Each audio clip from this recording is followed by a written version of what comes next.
Hello.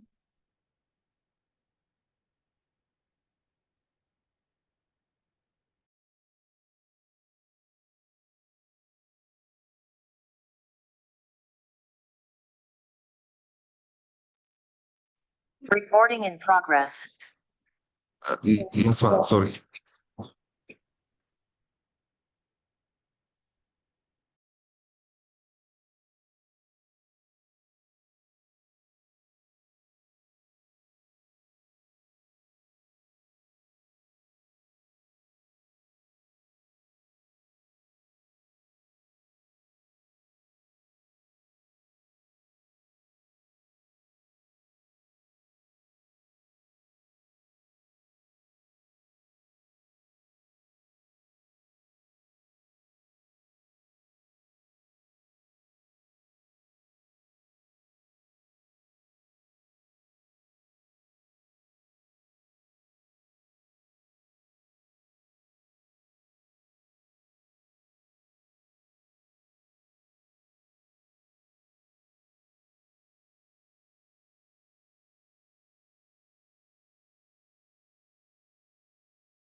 Hello, Dr. Sinem, how are you? Hello. Hello. Hi. Oh, Hi. that was Can you loud. hear me? Yes, I can hear Yes, you. I I can can hear also you. hear my own voice. Just a second. Hi. Maybe now better? Let's try. Yeah, now I don't hear. Perfect. Great. Good. Hello, doctor. Hello. Hi. How are you? Hi. Nice to meet you. Thanks a lot. I'm fine. How are you doing? Very nice to meet you. Nice to meet you as well. Is it gonna be a hybrid or is it? No, It's fully Yeah. Okay. Yeah. it's only online. It's going to be Okay. a webinar. Yeah. Good. So we are also waiting. Yes. We are waiting Dr. Professor Ahmed also. Mhm. So it's, Thank you for the invitation. hope to invite you here. And I So would love to. yeah, I've great. always wanted to come to Beirut, so that would be wonderful. You've never been to Beirut before? Beirut? No, no. Oh. I've been to Cairo, Aleppo, but not to Beirut. Hopefully soon we will get to host you here at the Institute. That would be wonderful. Yeah. Doctor, also to make sure regarding your titles, so basically associate at the Center for Applied Turkish Studies at the SWP from Berlin, right? Correct. Okay. Thank you. How is the weather there? It's okay. We start summer already. We are in summer. Okay, good. Good.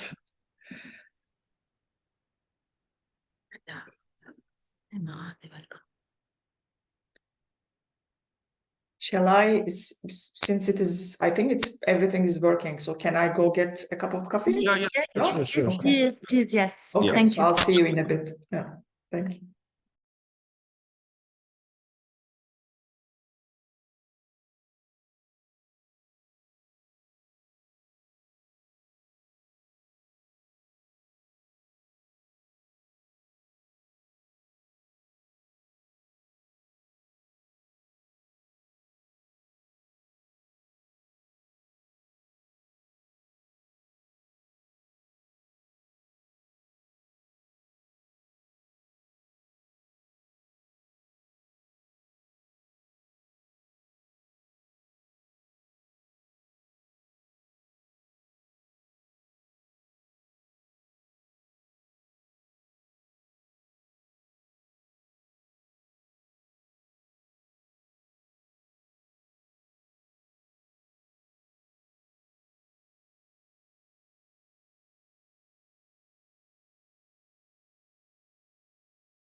Hello, is my sound is audible? Hi, I was. Oh, hi. How are you? Hope everything is good. It's Rodina and Yaria. Oh, Hello. it's great. It's nice to meet you. Well, it's been great to finally to get introduced to you. Well, Professor Yusel is just on his lecture right now. He's gonna finish with 1 or 2 minutes, and he's gonna join with us. Great. Yes. So, Thank you. how's everything in? I guess you guys are based in Beirut, right? Yes. Yes, correct. Yeah. So, how's Beirut? Hope it's fine. I have visited Beirut when I was like, I don't know, 10 years old, something like this. Wow. Yeah, No, it Beirut was. has changed a lot in the last few years. It's getting hot a lot, so summer just started, and hopefully we will get to see you soon at the institute. Well, definitely, I'll be more than glad. You know, I've been to Orsam twice. I've been to Ankara twice, and I visited Orsam offices. Well, Uh, that is great.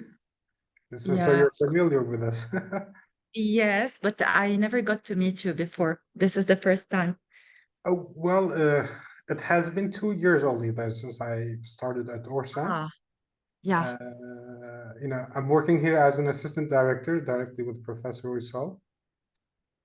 Well, I don't have a specific region to focus on actually academically and based in think tank, but however, do focus on Israeli issues a little bit and a little bit on Libya and a little bit on Sudan. Since while you're working with the director, you got a huge space to cover up, so I'm not into yes, that focus that much.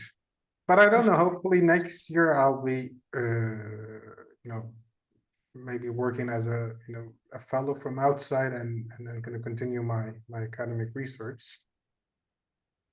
Uh, for the past 2 years, it was a good experience over here. And Great. also, by the way, I still did not got my master's. I actually talked with Professor Bahud, which we met at Cyprus. Yes. Well, he said, yeah, what are you working on? What is your PhD about? And I'm like, I don't have a PhD, Professor. What have you studied in your master's? I said, I don't have that either. So he was expecting me to apply to AUB and to also, what was another name? جامعة الأمريكية اللبنانية, something like this. I don't know. لبنانية الأمريكية لبنانية LAU. الأمريكية. Yeah. Do you speak Arabic يا بوس؟ يعني Yeah. نص ماشي حالنا فيها مش لهالدرجة. إيه لا ماشي حالك منيح. ف Yeah. يعني العربي أنا عشت في القدس حوالي 4 سنين. حلو. والدي كان موظف في الخارجية التركية فتعلمنا العربي من هناك فكان تجربة لي. وأيضا كمان ذهبت إلى الشام إلى دمشق. تكلمنا مع دكتور جوزيف باخود عن هو لياليه اللي كان موجود في الشام. على ما أعتقد زوجتها شامية هي، فهي تقول لي أنه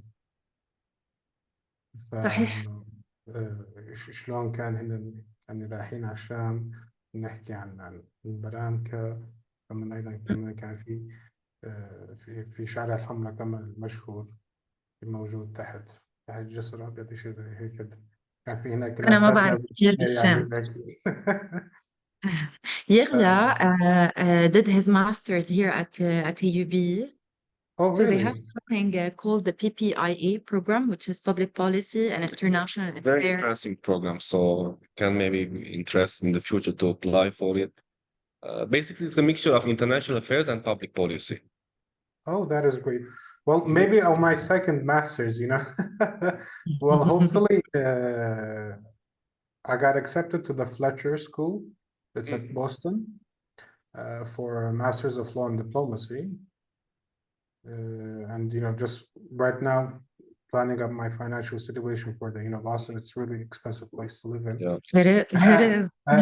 And I got a good amount of tuition to pay. I So I'm trying to adjust that, and hopefully I'm gonna move there up till August. But I guess I saw your fellowship that you guys making it with Middle East Council, you see. Yes. Well, if that, fellowship would be open for the next year also, I'll be really interested. I don't know if I can apply this year or so, but, so I need to be based in Boston, but maybe for the next year, it would be a really good experience. And also a long time not visiting Beirut.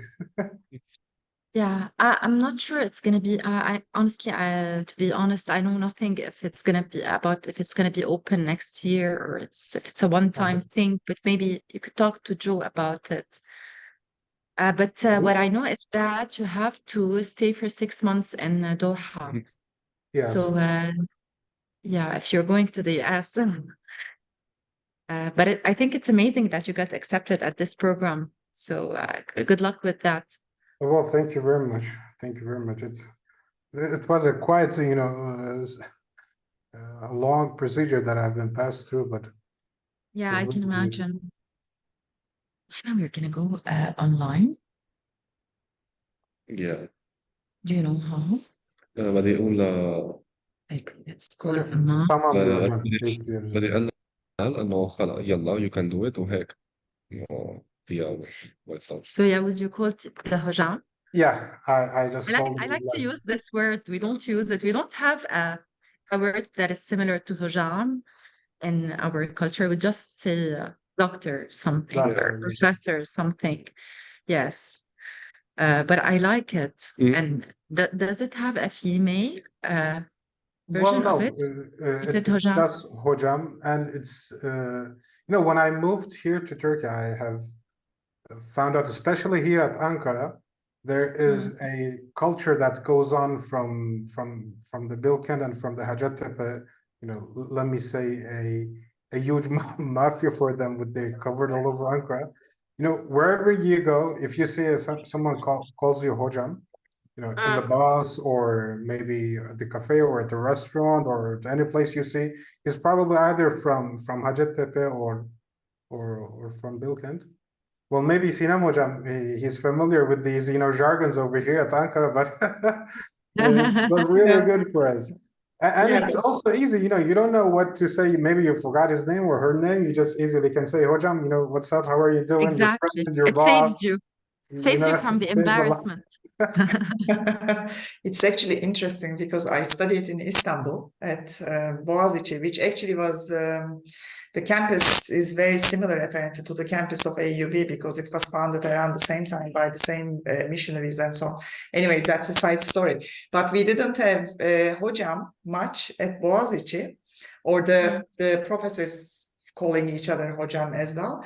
So after I moved to Berlin in 2017, I met here a lot of, as Cevdet says, hello by the way, a lot of academics from Ankara.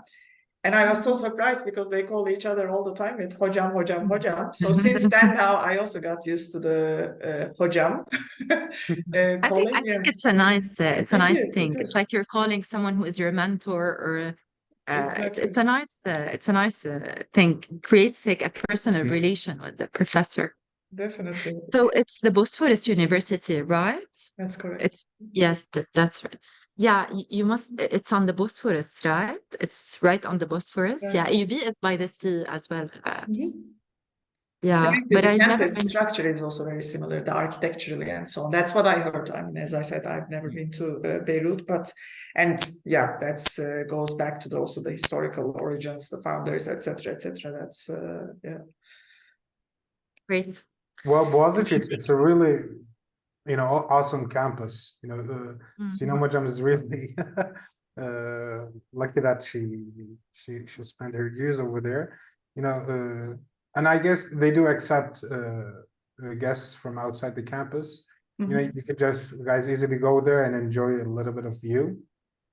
I should go there. I went to Koç University in Oh, it's Sarıyer, in the middle of the forest. and I went to Istanbul University in Fatih, right?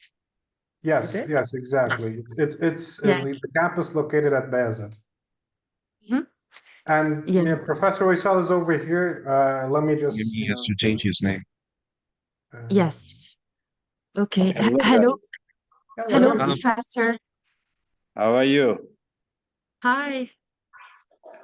Hello, yes. So this is Rudaina Balbaki and my colleague here, Yerlia, will be moderating the session today. Thank you so much, Professor, for joining us and for your time.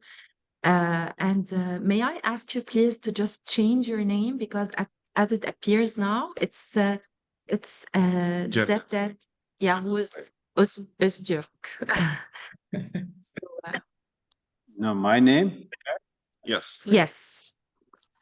How? 1 second. Cevdet, sen benim adımı mı değiştirdin? Ne zaman değiştirdin? Hocam davetiye bana atıldığı için benim adıma çıkmış. Ben size doğrudan size linki forward ettim. Tamam, yes.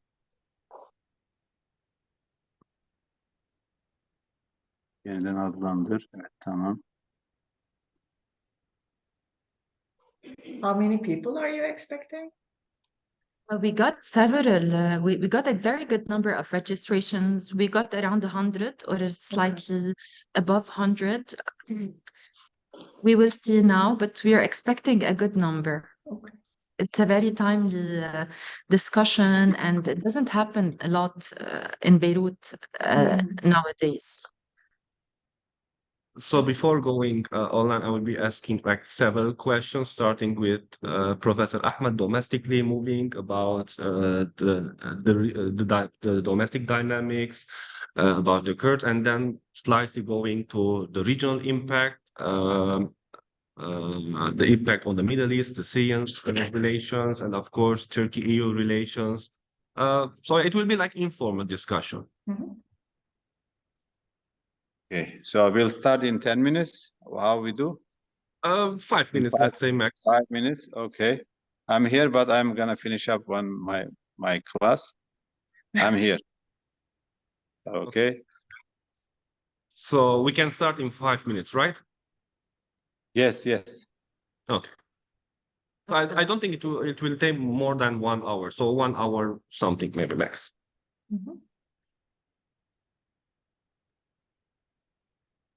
Sorry to keep you waiting, Dr. Sinem. No worries. No. So,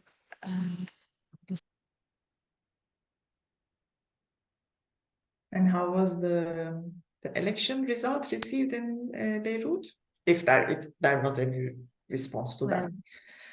It was received very well in Tripoli.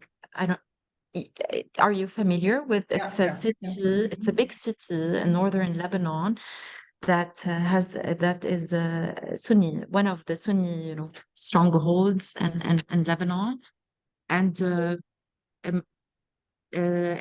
several Turkmen communities are living inside Tripoli, but I would say in northern rural areas in Lebanon. So there were celebrations and fireworks and flags of Turkey and so on. So How big is that community? not that big, honestly. It's I would say it's sometimes it gets overestimated in Lebanese media and I'm sorry. I can. So we have to start in 2 minutes because they are saying a lot of people are joining. A lot of people are joining, so we need to start in 2 minutes. But Professor, I know Professor Ahmed is no longer. Professor Ahmed, can you hear us? Yes, yes. I'm 2 minutes. Okay. I'll be ready. Yes. Yeah. Okay. Great, amazing. So yeah, it was received very well by within some communities in northern Lebanon, but politically, I would say it didn't have any. Politically on the domestic level in Lebanon, it didn't it wasn't really discussed, or we couldn't see any impact. Even the majority that voted, I think 8,000 people voted, around 90% or more were in favor of AKP. Yeah. Pro Erdogan. Right. The Turkish voting in Lebanon was pro Erdogan. And it's always been the case, I think. And this is a long-standing community there, or the Turkish citizens? How in terms of the history, how far does it go? or why are the Turkish students, like, what is the reason? For instance, in the US, it's mostly a business community or a student community. In Germany, Really, it's it's old. I remember first time there was academic discussion or publication about the community was published by Orsam. Mhm. So yeah, they will start. Yeah, We yeah. have to start. Sorry. Mhm. All good.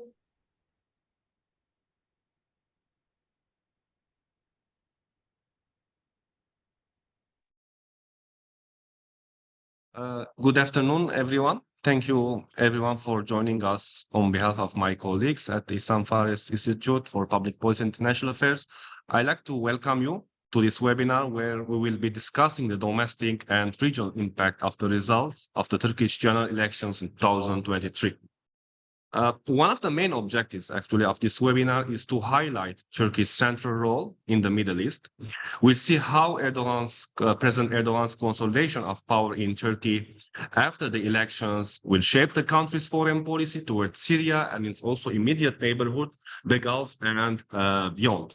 Moreover, we will be also raising key questions regarding the post-election domestic dynamics in Turkey and its impact on the regional developments. We're happy to have with us Professor Ahmed Uysel, the director of Orsam Center for Middle Eastern Studies from Ankara, and Dr. Sinem Adar, associate at the Center for Applied Turkey Studies at SWP from Berlin. And the other discussions, of course, we'll be having short Q&A sessions, hence the attendees can also send their questions and comments. Professor Ahmed, I want to start with you. Regarding the media perception before May 14, and also based on the most of the public polls conducted, was that the opposition leader, Mr. Kemal Kılıçdaroğlu, was going to win the presidential race.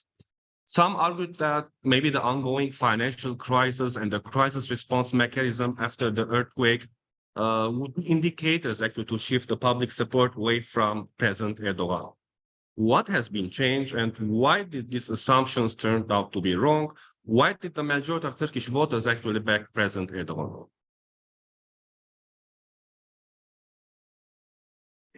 You hear me well? Yes. Yes. The local, of course, situation kind of put the government, AK Party government, against the odds, but of course, this does not automatically turn into support for the opposition because they miscalculated maybe the national or patriotic rise of Turkish kind of response or reaction. They try to frame it or focus on the economy. Economy is maybe a downside or a disadvantage for the government, but at the same time, the foreign policy was a stronger point, defense sector was a stronger point, and Erdogan, he managed to convince people the priority is not the economy and the national survival, the future of Turkey as a strong country, as an active in the global arena. Just let's remember the grain deal that Turkey mediated between Russia and Ukraine, and Turkey also present in many files, and also security achievements, national automotive, automobile, etc. So this kind of gave a pride for national patriotic feelings, and economy, of course, is important, and we see its impact on the voting trends in the big cities, because the big cities were the hardest hit by economic problems with inflation and also the rise of rents. But at the end, the public think in a more broader term, not like only economy. And of course, people get also with the interest rate, of course, our main question about economy, the Erdogan government, he made a choice, has to choose between maybe go with the conventional economics, where you you have problems, you raise the interest rate, or you lower the interest rate and dynamite or activate the economy. So he chose this line, even though people became maybe poorer, but now at least the unemployment did not rise very much. So people have jobs, maybe they have lower salaries, but this was the choice he made. Looks like he convinced people economy is not the main problem, is the survival, maybe the future of the country is at stake. Plus, I mean, the opposition candidate, Kılıçdaroğlu, he made some mistakes. He said, you know, he accused Russia and people said, you know, he wants to make a problem with Russia. He said we should support Ukraine. And again, this one was criticized that he's one-sided. He's too much pro-Western, which we don't like. The people like to see Turkey as more independent country in foreign policy and its also other policies. So I think they kind of plus, as I mentioned, Erdogan, he managed to move the agenda, move the discussion away from the economy, more on the international, I mean, stature and the location of Turkey or the position of Turkey in the global arena, with also finding natural gas, finding oil reserves, and other achievements. I think played well with him. And we know internal to Anatolia, which is the backbone of this conservative nationalist votes, I think they dominated the voting system. Their preference, strong support for Erdogan played a role. Even, you know, in the big cities, it was close, but Kılıçdaroğlu was leading even by a fraction. But he was able to compensate this. Maybe last point also with the Kurdish votes. Kurdish votes, I mean, pro-PKK and other parties that's based on Kurdish nationalism, Kurdish identity politics, did not fare well with this more maybe, let's say, conservative nationalist. And some of the Kurds also voted for AK Party, and it is very noticeable that the HDP votes, I mean, decreased in these areas. I mean, not major, but significant decline we see. So maybe another question or thank you. I'll be moving to Dr. Sinem. I mean, before Yes, May 14, many experts thought that the Kurds or even the supporters or the voters of the EU party were going to be the kingmakers in deciding who will win the elections. But most of us actually were surprised to see that Mr. Sinan Ogan, a former MP from the Nationalist Movement Party, the MHP, got almost 5% of the votes, and he pushed the elections, the presidential elections, to go for a runoff and channeled his votes in favor of Erdogan. What does Sinem's successful appearance in the election means for Turkish politics? And also here, I want to open a bracket. Given the fact that Devlet Bahçeli, the leader of the MHP, is getting a bit old, so would Erdogan prefer to seek Sinem's or cooperate with Sinem in the future by offering him maybe a key position in the government? Thank you so much for the question. Also, thank you for the kind invitation. Great to be here and also to be on the same panel with Professor Uysal. I'll start with the second part of the question, to which I don't have an answer, unfortunately, because, yeah, possible, but I think time will show how the dynamics will evolve on the ground in terms of those two actors, i.e. Bahçeli and Oğan, who clearly, I mean, just for the audience, a little bit of the background information, Sinan Oğan, who was the candidate of the third alliance, Ata Alliance, he actually comes from within the ultra-nationalist Action Party, so MHP, who is now led by Devlet Bahçeli. And before I basically go into Sinan Oğan's role, I think it's also important to emphasize that the high vote share of the MHP in this election was also rather an unexpected thing before the election. So MHP, the ultranationalist ally of Mr. Erdogan, unlike contrary to many expectations, got 10.2% of the votes in the parliament. So that's an interesting rise, actually.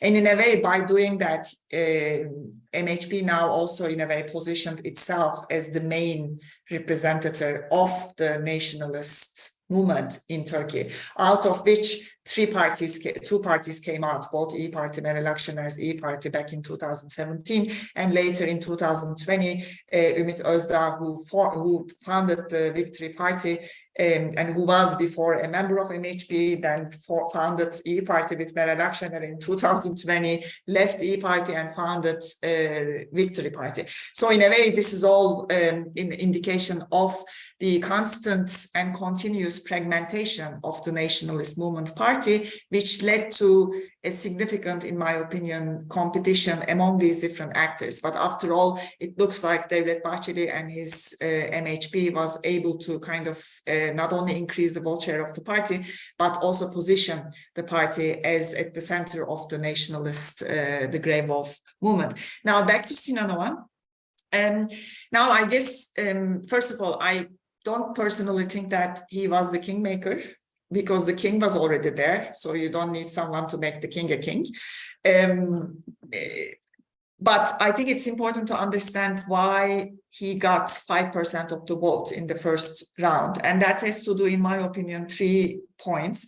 One is that a significant, not so negligible portion of the population was and is not happy with Erdogan's People Alliance.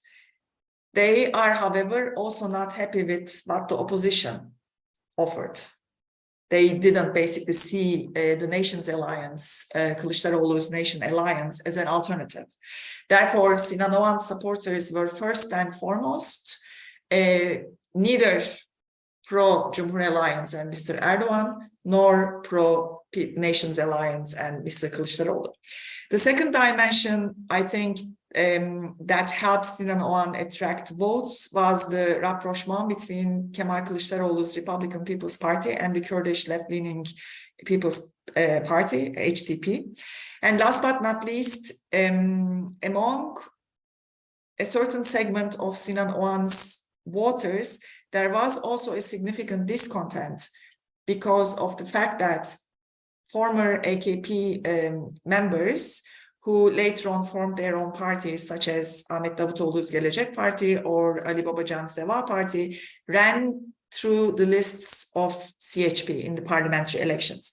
Now, I think one thing to emphasize is that Sinan Oğan, up until he joined Mr. Erdogan's People Alliance, he was very consistently defined himself as a nationalist who adhered to the secularist principles of Kemalist revolution, so to speak. So I think that's kind of like the background against which some of the voters of Sinan Oğan were really unhappy with that rapprochement between the CHP and former AKP members who later on founded their own parties. But if you look at the vote share, and I might be wrong here, I basically looked at it very quickly, but you see that actually Sinan Oğan's vote didn't go to one candidate or the other as a whole, mainly because of the fact that I think the vote, he didn't have a kind of a consolidated voter base. People were voting for Sinan Oğan for different reasons. And it's interesting because there is also a significant regional variation in terms of whom Sinan Oğan's supporters supported in the second round. Now, for instance, if you look at the coastal cities where Kemal Kılıçdaroğlu won majority of the, won more votes than Mr. Erdogan did, there Sinan Oğan's votes seem to went to Mr. Kılıçdaroğlu. In Anatolian cities, it looks like it was kind of divided into two. In some of the cities to the advantage of Mr. Erdogan, but it was more or less like 2.5 or 3 to 2%. It was divided between the two candidates. And interestingly, in the Kurdish cities where the voter turnout actually declined, Oğan's voters seem to have supported Mr. Erdogan. And I think this has to do with kind of like the dissatisfaction with the second dimension that I mentioned, that the rapprochement between the Republican People's Party and the Kurdish HDP. So that's kind of like in a very nutshell, the analysis about Sinan Oğan, why people supported Sinan Oğan, and why and how his votes were divided between two candidates in the second round. But I think one thing to keep in mind, and that will be my last sentence, because when Sinan Oğan is discussed, or like this kind of the nationalist vote is discussed in the context of the elections, there is this term that nationalism is on the rise, or nationalism is the new deep wave. I kind of disagree with the description, because first and foremost, nationalism, Turkey has always been a nationalist. Nationalism has always been strong in Turkey. That's the first point. And the second point is that I think one can only make sense of the rise of Sinan Oğan as a contender in the first round by making sense of what has been happening in Turkey since 2014. Both the sociology and the political landscape of the country since 2014 has been severely shaped by a nationalist discourse. And Professor Uysal mentioned this, that basically in the election campaign as well, we see like references here and there to the defense industry, to the national grandeur, how Turkey has become a very strong country under Erdogan's rule, etc., etc. So in that sense, actually, nationalism is the thing itself. It's not a deep wave or anything. It's like literally the context in which I think the candidates competed. And it looks like one of the strategic mistakes of the opposition is to kind of perhaps not to build the strategy accordingly, I would say. And that seemed to have, because of that, they seem to have lost votes. Thank you. Dr. Sinem, want to continue with you and later move again to Professor Ahmed. There was an article published by Nicola Danforth. He's the author of also the book Remaking of Republican Turkey, Memory and Modernity Since the Fall of the Ottoman Empire, which talk about actually the identity politics in Turkey.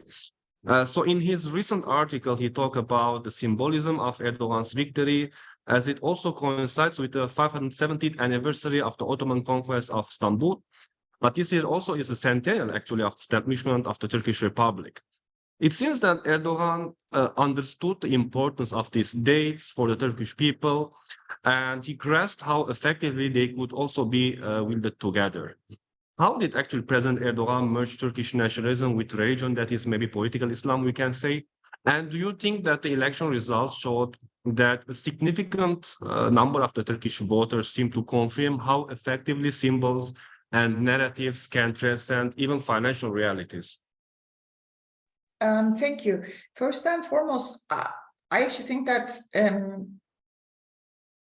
Mr. Erdogan did it very well, but I don't think it's kind of unique to Mr. Erdogan in the sense that nationalism and religion, since the establishment of the Republic in Turkey, are an intertwined phenomenon, because nationalism itself has a very ethno-religious touch, in the sense that being a Turk, by the founding fathers of the Republic as well, was very much strictly associated with being a Sunni Muslim. So in that sense, that kind of like ethno-religious majoritarian thinking, I think, precedes Mr. Erdogan.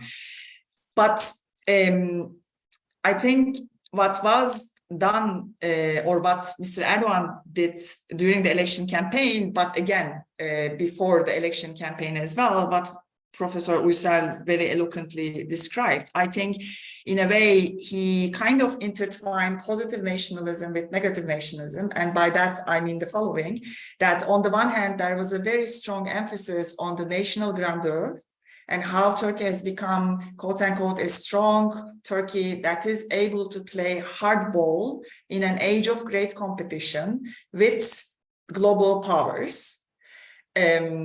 Thanks to defense industry, thanks to other things. And on the other hand, he also very effectively used negative nationalism. Again, what Professor Uysal mentioned as kind of associating the CHP with, for instance, CHP's rapprochement with the HDP as support to PKK. And if Kemal Kılıçdaroğlu comes to power, Turkey is going to be kind of lost its territorial integrity, etc., etc. So in a way, he was able, I think the election campaign was able to play with both politics of hope in terms of Turkey becoming even a greater nation that is able to compete with global powers. And at the same time, it also, I think, played quite successfully with kind of a fear politics, if you will. That if the opposition comes to power, Turkey will lose its territorial integrity. And at the same time, of course, one should not forget the fact that Mr. Erdogan and actually many founders of the ruling Justice and Development Party, they themselves come from, in a way, kind of the nationalist and the Islamist networks, the roots of which go back to the Cold War times. And these networks are very much mobilized within society.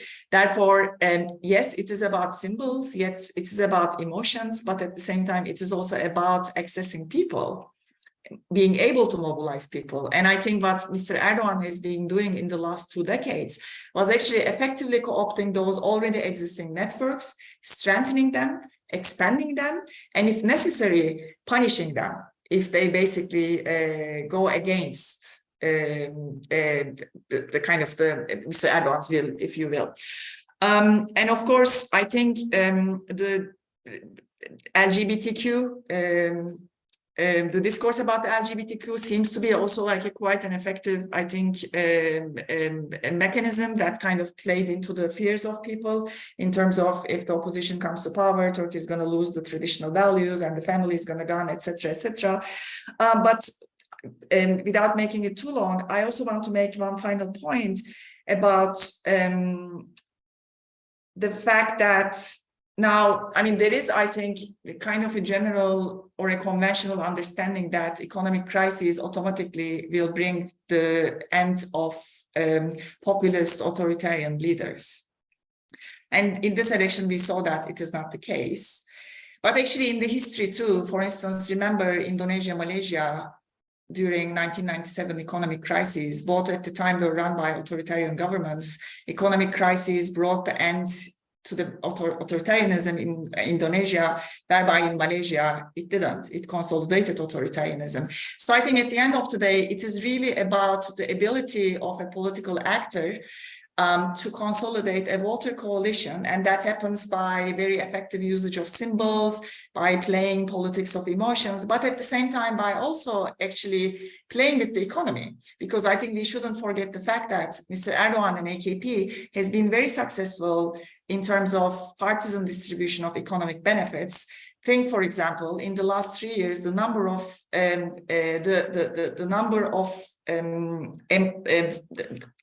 workers who got insured is 3 million. So 3 million people are insured in the last 3 years in Turkey. So which means that they basically participated into the labor force, which again, Professor Uysal mentioned. So I think that the story seems to be really more complicated than at least I perceived it before the elections. And it looks like, again, even though the population is polarized at the end of, and Mr. Erdogan, I think, failed to mold the population behind a certain ideological image, he still succeeded in terms of creating a community of Erdogan supporters. You look at your right, you look at your left, everyone is supporting Erdogan, and you are basically living in that community, and you don't want to basically kind of lose the benefits and the privileges that come through that community. So I think that's kind of like, in addition to the symbolism of religion and nationalism, this, I think, kind of like sense of belonging to this community also played an important role in the success of Mr. Erdogan. True, Dr. Sinem. Professor Ahmed, many observers actually commented that despite the fact that Turkey's National Assembly now looks more diverse, featuring members from almost 18 political parties, but also nationalist and conservative forces, both from the ruling alliance and also the opposition, now dominate the parliament. According to the Turkish journalist Fahim Tastekim from El Monitor, he argued that the electoral results show an increased nationalist and Islamist orientation among the working class and also the low-income groups in both the urban and rural areas. What will be the implication of these results in Turkey's foreign policy?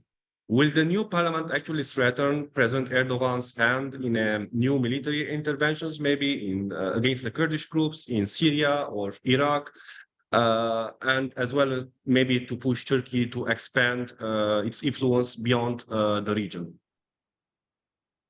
Yes, the parliament actually, before the elections, many observers were expecting that Erdogan might lose the parliamentary majority and maybe win the presidency, which is also, Turkey is a presidential system now. President has more leverage on the system, and the opposition kind of failed to assure or secure the majority because Kılıçdaroğlu, he gave away some of the seats to get his nomination or supported in the table of 6. So they lost the majority. It also created a lot of maybe kind of controversy within the alliance. And he also, I mean, to his credit, we should mention that he almost managed the impossible. Brought Islamists with the Kemalists in his coalition, with the Kurdish nationalists, with the Turkish nationalists, some liberals, some communists also. Very almost impossible coalition, or mission impossible. And he did some job, but this is because so much different impacts. So you give to the Kurdish nationalists, you lose the Turkish nationalists. You give something to like LGBTQ issue, you give it to the liberals, then you lose the Islamists. So this, I think, cost them the parliamentary majority and giving away some of the seats, for free almost, because Davutoğlu and Babacan had no votes in measurable contribution to the main bulk. And at the end, you kind of destroy the motivation of your own committed followers. I think the loss of majority in the parliament, I think, hurt them, even the morale in the second round, because they thought at least we should get the majority, maybe push for a constitutional change or prevent some of the rules, maybe laws being passed. And this time, I think this government will be more consistent, whether you like the outcome or not, but we'll expect less controversy, less political crisis in the system, because the parliament and the presidency will be more in line with each other and aligned with each other. And for the Kurdish votes, of course, we see them, not all the Kurds, as I mentioned, both for the HDP and for PKK, many Kurds also, Kurds are more conservative people, so the religion also plays a part, forcing the Kurds. I think HDP also lost because of that, forcing the Kurds behind Kılıçdaroğlu, which is a secular and Alawite. He is a Kurd, but he said, I think to counter the pro-PKK, pro-PYD discourse, he mentioned he's being Alawite, but of course most of the Kurds are Sunnis, and this didn't play well with them. And he then lost some of the Kurds, and even HDP lost some of the conservative Kurds in the voting, which also impacted their dominance in the parliament. Now we see, just a point of Turkey's policies in Iraq and Syria. Turkey is fighting against the PKK, not against the Kurds. And we have also Kurdish refugees in Turkey. I don't know if in Lebanon you have Arab refugees, but we have also Kurdish Syrians running away from the PYD areas. I think it's not gonna change much. I mean, this will, make Turkey give them some more power to pressure America to reduce support for the PYD, Iraqi government also to not supporting maybe, but not to allow the PKK to work freely in the Iraqi territories, especially in the northern Iraq, KRG region. So the policies, I think, will be going the same line with the same pace, but maybe with a little bit more confidence. But with all respect to Dr. Sinem, she mentioned a couple of times, authoritarianism and kingmaker with the king.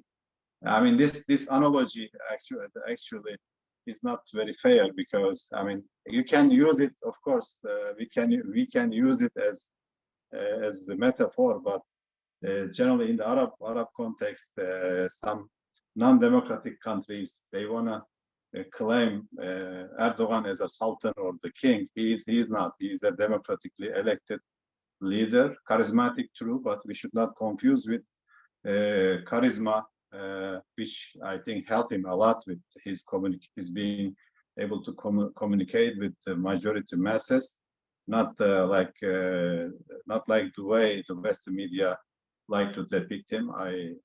I don't see him as a dictator. He's, dictators don't go for the second round. They win by 99% in the neighborhood we have. I am also an expert on the Middle East, so I had a good chance as a sociologist, good chance to compare. I assume she didn't mean it, but in the Arab context, it is generally misunderstood or misrepresented. Saying, the Arab intellectuals sometimes try to say that you are not much different from us. We have the kings, you have the kings or sultan, but this is not the case. Turkey proved itself. It's a democratic country, and the democratic ballots with all dynamics, with foreign support for Kılıçdaroğlu, publics, maybe some Arabs supported Erdogan and other things, but this is natural in this global context. And so that's the point I want to make. Thank you. Thank you. I want to facilitate more debate. I also want to remind the audience to insert their questions and comments on the chat box. Dr. Sinem, coming back to you, and want to emphasize more about the Kurdish issue. Coming back to the Kurds, I remember in 2015, it seems during the negotiations between the government and the PKK, it's the Kurdistani Workers' Party, it seems it was clear to President Erdogan that making peace with the PKK would require also a certain degree of power sharing with the Kurds. And this was going to cause him actually politically, as it was going to isolate the nationalists and maybe some generals in the army. At the same time, such a process was going to undermine his plans in Syria in supporting the opposition and preventing the establishment of, let's say, any Kurdish political entity in Syria. After the outcome of the 2023 elections, do you think that Erdogan can risk resetting his policy towards the Kurds, and not just the HDP here, but also the Kurds in Syria? And what kind of political future awaits the Kurds actually in Turkey? Thank you. Thank you. Before I come to that question, I would quickly like to respond to Professor Uysal. Now, first is, I use the word king with reference to the term kingmaker, so not necessarily referring to Mr. Erdogan as a sultan, because I also don't think that it's a patrimonial regime in the Weberian sense of the term. But at the same time, I agree with you, despite that there were electoral irregularities, at the end of the day, I think the result is it's not basically a completely stolen election. Having said that, the election was neither fair nor free. It wasn't fair because going to the election, even before the election campaign, 90% of the media is under the control of President Erdogan. There is no separation of powers. It is not free because a lot of political actors, including with, for instance, Selahattin Demirtas, are in jail. İmamoğlu, there was a court case about İmamoğlu. So I think all of these factors should lead us to think and ask the question whether this election was free and fair, and my answer to that is not. Therefore, I think, yes, it is true that Mr. Erdogan has quite often important popular support, and it is very different than other countries in the Middle East. And that's one of the reasons why I think he was also so much liked by the masses around the Middle East, that actually he wins the election and stays in power as such. I acknowledge all of those things, but at the same time, I think it would also be completely misleading to define Turkey as a democratic country at this current time and space. So I think it has quite of the properties of an authoritarian regime at the moment. Now, coming to the question about Kurds, I mean, so I think during the time between 2014 and 2016, two things were happening, one within Turkey, one within Syria, and those are related. Within Turkey, we see that basically President Erdogan, because of the reasons you mentioned, due to the developments that were happening in Syria, mainly in Kobani, we see that, and that also overlaps with the Erdogan's alliance with the Gülenist movement. So we see kind of like a change of allies during the period between 2014 and 2016. And with the change of allies also comes, in a way, change in rhetoric and methods in foreign policy. Now, that is closely related to what was happening in Syria, because this is also the time when basically US went into a cooperation with YPG-PYD against ISIS, despite the objections from Turkey, which I think subsequently resulted in Turkey's partnering with Russia. That in turn pissed off the US more and led to kind of a serious friction within US-Turkey relations. And I think that's kind of like the background against which there is a change in policy when it comes to dealing with the PKK. I mean, militaristic methods were also used before, but because of the fact that the very Kurdish question took upon a very regional character, starting from 2014 as well, I think that kind of like showed its implications in Turkish foreign policy towards more confrontation and towards more militarization. Now, looking ahead, what would happen?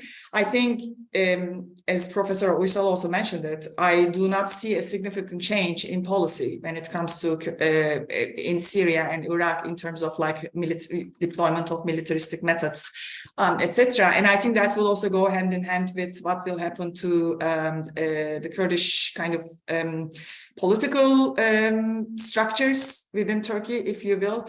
And that, I think, also goes hand in hand with the interdynamics of the movement itself, the political structures of the Kurdish movement itself. That, for instance, already today, Selahattin Demirtas announced his retirement from active politics. So I think we have entered with the elections into a period where, as my colleague and dear friend Galip Dalay mentions, we will see a generational change in opposition politics, and that would also include the Kurdish opposition politics. Thank you. Professor Ahmed, I want to move to foreign policy, mainly in the Arab world. I mean, after the China brokered deal between Iran and Saudi Arabia, there was an Arab and mainly, let's say, Gulf opening towards Syria, and this diplomacy actually was cemented with Syria's return to the Arab League and President Bashar Assad's participation in the League summit held in Jeddah. What is Turkey's position here in this issue, and how will Erdogan's re-election shape the Moscow-backed talks between Ankara and Damascus? I would like also to hear your opinion on the issue of, or the frozen conflict in Idlib, the return of the Syrian refugees, and also, let's say, the possibility let's go by one by one. Each file has its own significance. As being, democratic elections, I think it was fully democratic, and Turkey is unique in this sense, achieved full, freedom of party activities and trying to attract more people. Also, the big bourgeoisie is still with the CHP, and they have all kinds of resources, media, social media, and all this. In the mainstream, of course, AK Party had some more channels active, maybe advantage, but the opposition has its own channel and also supporting channels like Fox TV and Sözcü and Halk TV, its own Habertürk. So the more advantage the opposition had, international media, Western media were, from economics to Newsweek, all the main, in global media was supportive of the Kılıçdaroğlu. I wish they were more supportive of democracy rather than one side. And we know they support the PKK and the Western powers. They don't like to see Turkey democratic. They sing this song a lot, but we don't see this support coming from them. And they have some, they supported the Gülenists. They were expecting the coup also.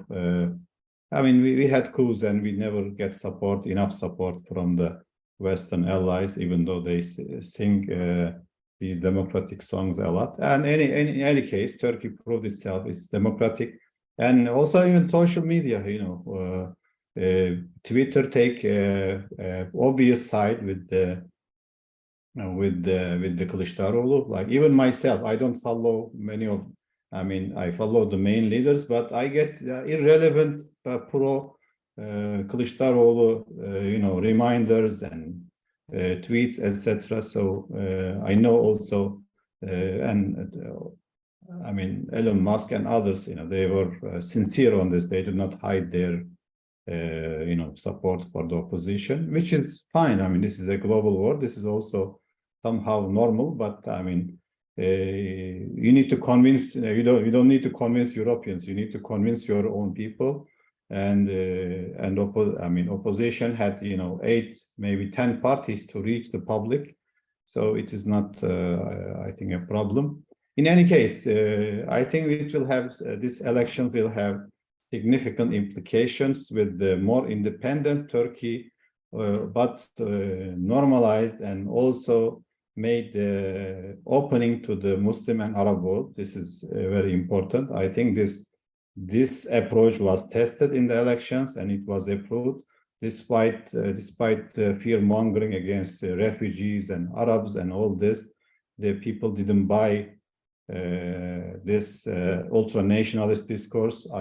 I see the rise of patriotism and kind of a conservative nationalism, but it is more related to the Turkey's global position rather than hatred against Arabs.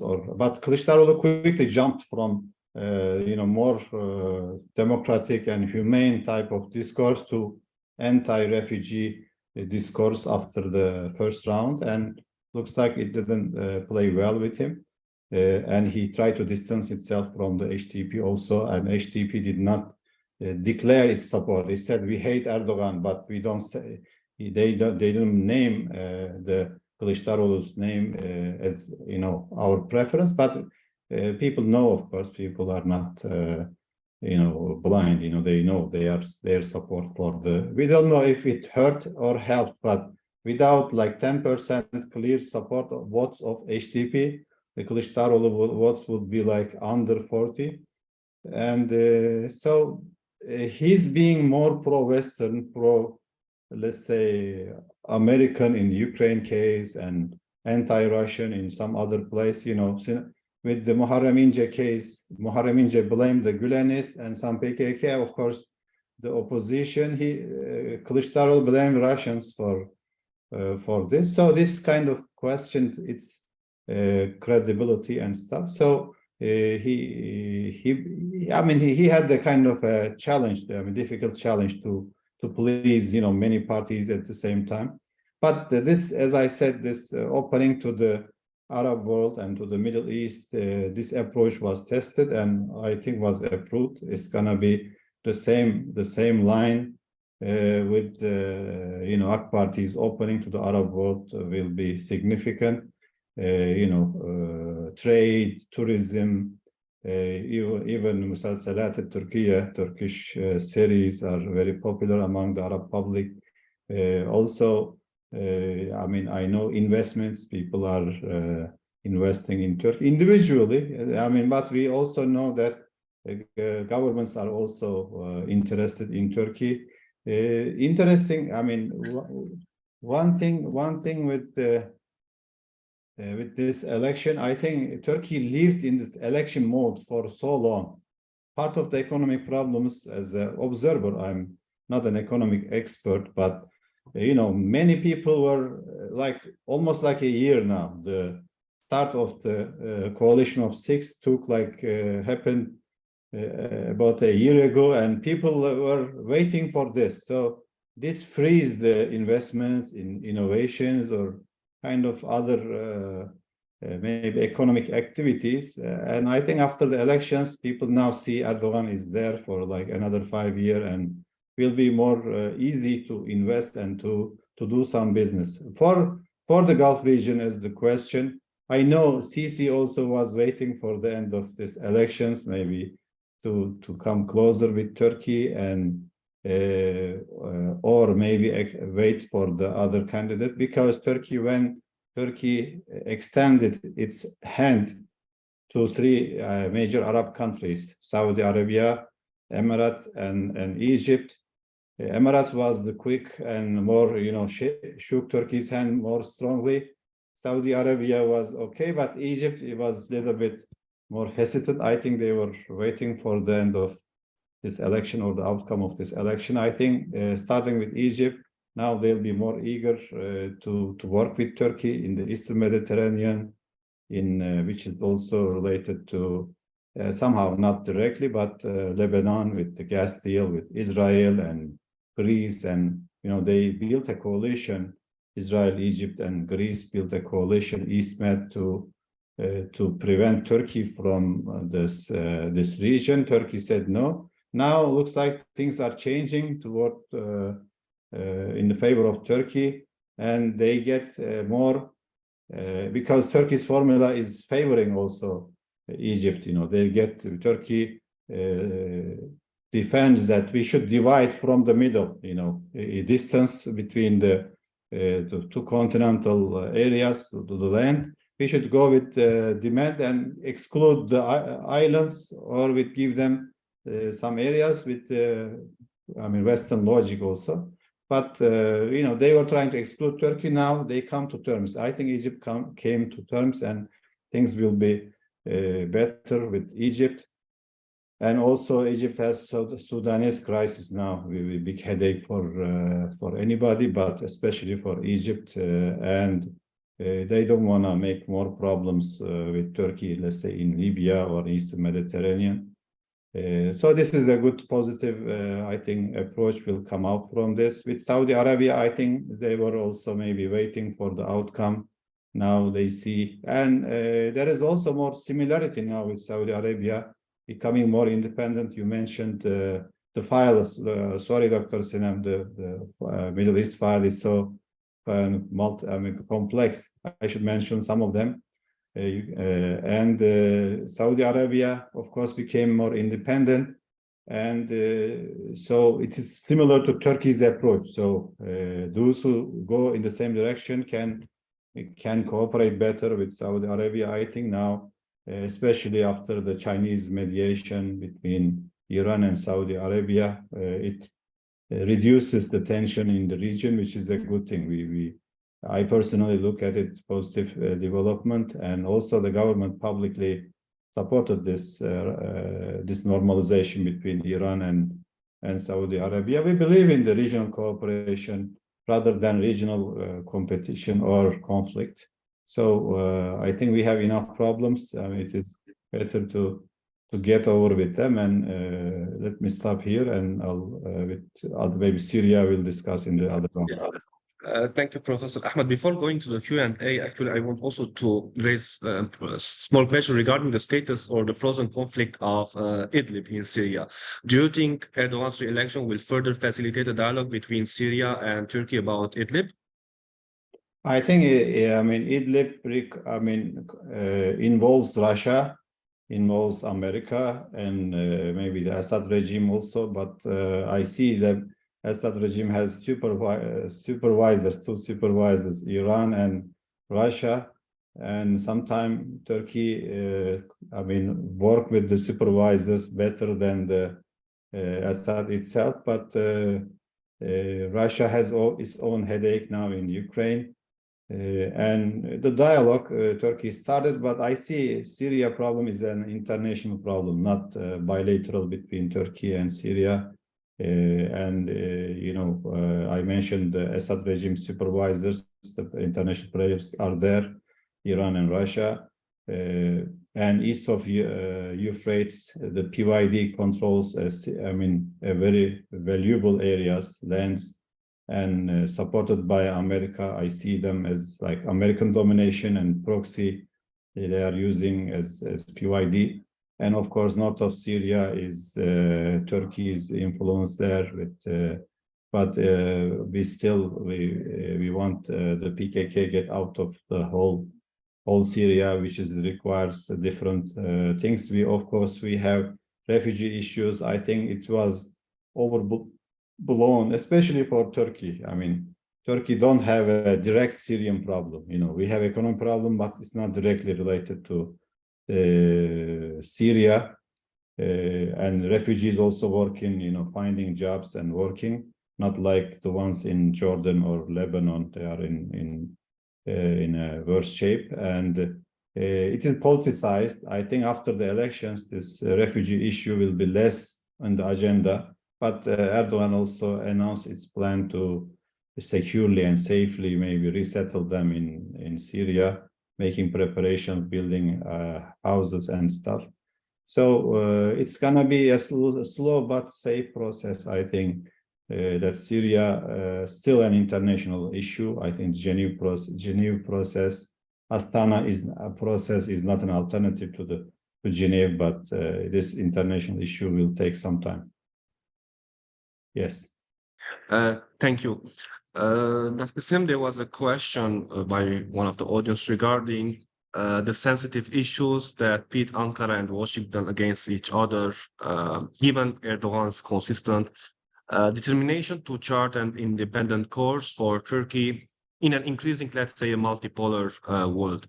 How do you also foresee or assess the future of relations between Turkey and US? We have the F-16 sales here, Sweden's been to join NATO, and also maybe the future of Turkey and EU relations. Thank you. The US, both the US-Turkey, EU-Turkey relations, I think, will not be devoid of conflicts and friction. They will continue, because especially concerning the US relations, I think there are two structural changes in the relation that would kind of continue to trigger friction. First and foremost, the US is no longer as enthusiastic as it used to during the Cold War, for instance, to strengthen Turkey in military terms.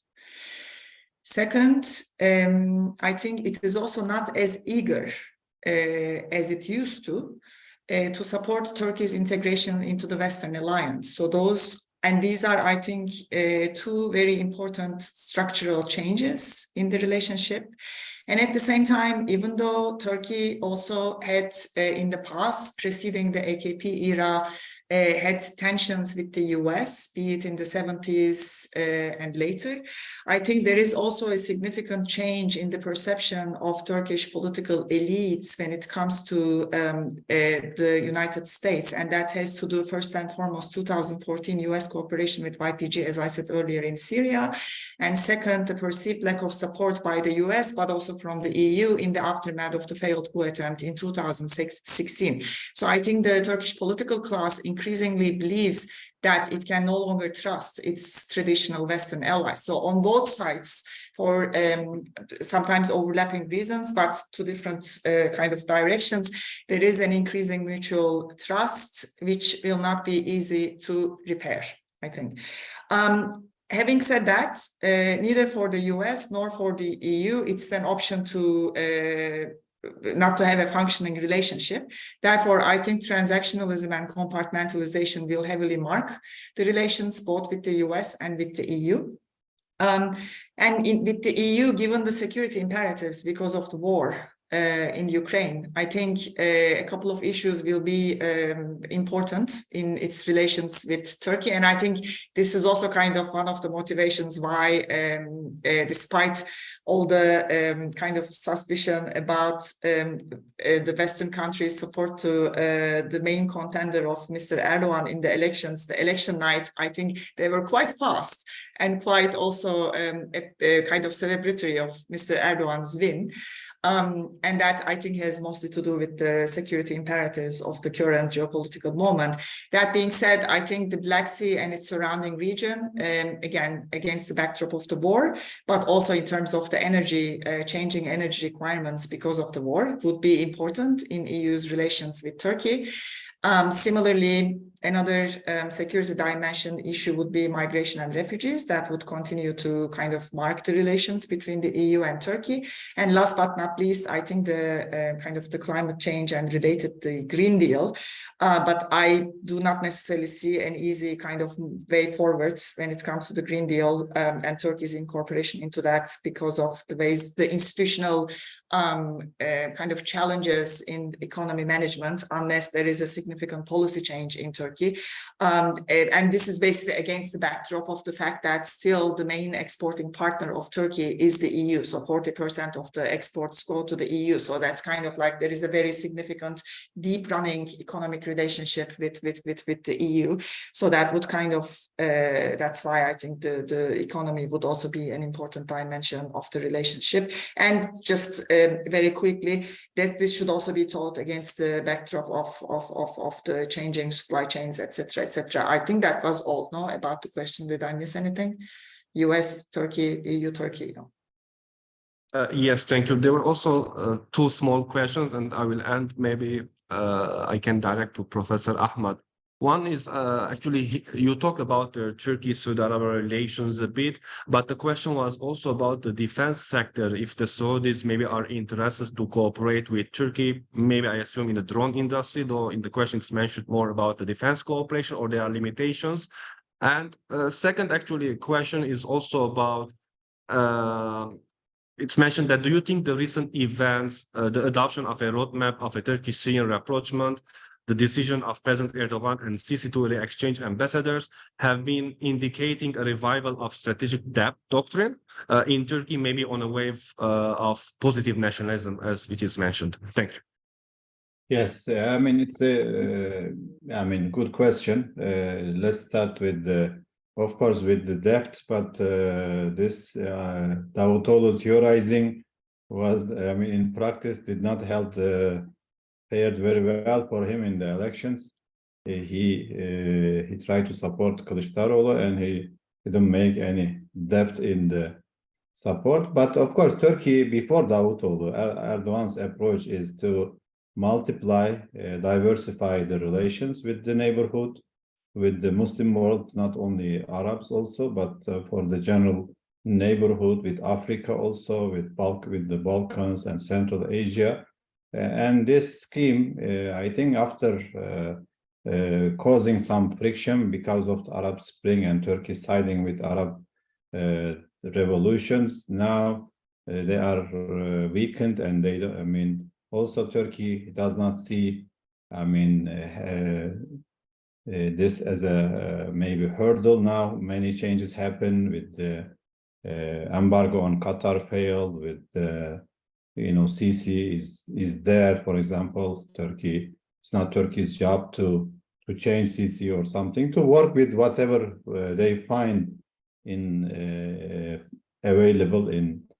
So the Arab Spring tension, I think, kind of disappearing right now, and Turkey is working with anybody else in power and present. And also Turkey's approach is to solve regional problems with more regional cooperation. This didn't work so far, but it might work in the future, where you have, for example, America is more interested in Asia with China and Ukraine, and people in the region, they can manage, or they should manage their affairs maybe by themselves. And this gives a chance now to come back again with the initial position where you have Saudi Arabia, Egypt, United Arab Emirates, Qatar, and maybe sometime in the future, Iraq, for example. Of course, today we have more Iranian influence there, but things may change. In North Africa, for example, we have Algeria. Good things are improving a lot, and they have also more independent approach to many issues. And with the Saudi Arabia and the Gulf countries, Kuwait bought some Bayraktars, and I think Saudi Arabia is more interested in producing joint production of these defense industries, which is, I think, okay for Turkey. And also, Saudi Arabia now turned inside in, domestic development. I think Turkish companies will have a share in the construction industries, Vision 2030 and NEOM cities and other investments. And also, Saudis, even before the election, they deposited some money in Turkish National Bank, just like the UAE and Qatar. So things are, working fine or going fine and in the right direction. Of course, we see the less problem in the region is good for us. The approach for the Turkish-Iranian rapprochement, also having solution for the Sudanese crisis, for example. We don't like this happening in a critical Red Sea region.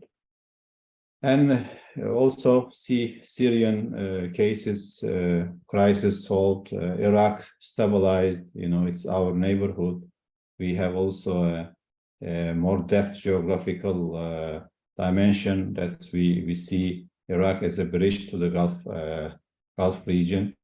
So we want Iraq safe and secure and stable, plus well developed, and they have resources. They can, they can do it, and Turkey can be a partner in this developments. And there are discussions with Iraq also, not noticed, but Iraq has now a vision. This Sudani government, the new prime minister in Iraq, they want to focus on also non-oil, non-energy sectors, which is, I think, trade can be a real asset for Iraq, which is also good for Lebanon and other Arab countries, for the neighborhood. In the Saddam time, many people benefit from Iraqi prosperity, and this might happen again. So, Turkey is normalizing or toning down the discourse. Focusing on more constructive and more positive aspects than maybe small differences in ideas. Yes, thank you. Thank you, everyone. On behalf of the Islam Faiz Institute, I would like to thank again Professor Ahmad and Dr. Sinem for this interesting and fruitful, I can say, discussion and debate. I want to thank also everyone who attended this session, and on my behalf, I want to thank Rudaina for taking the lead to organize this event, Marina and the IFI communication team for making this event possible. Thank you all. Thanks a lot for the invitation. Thank you. And we can have a special Middle East discussion also. Definitely. Yeah, Definitely. Now Turkey become, the election was interesting, and now it's over. No, let's focus on the Arab issues, maybe Middle Eastern issues. Definitely, hopefully soon. Thank you so much. Thank you, Thanks a Professor. lot Thank for you. the invitation. Thank you. Bye. Have a nice day. Thank you.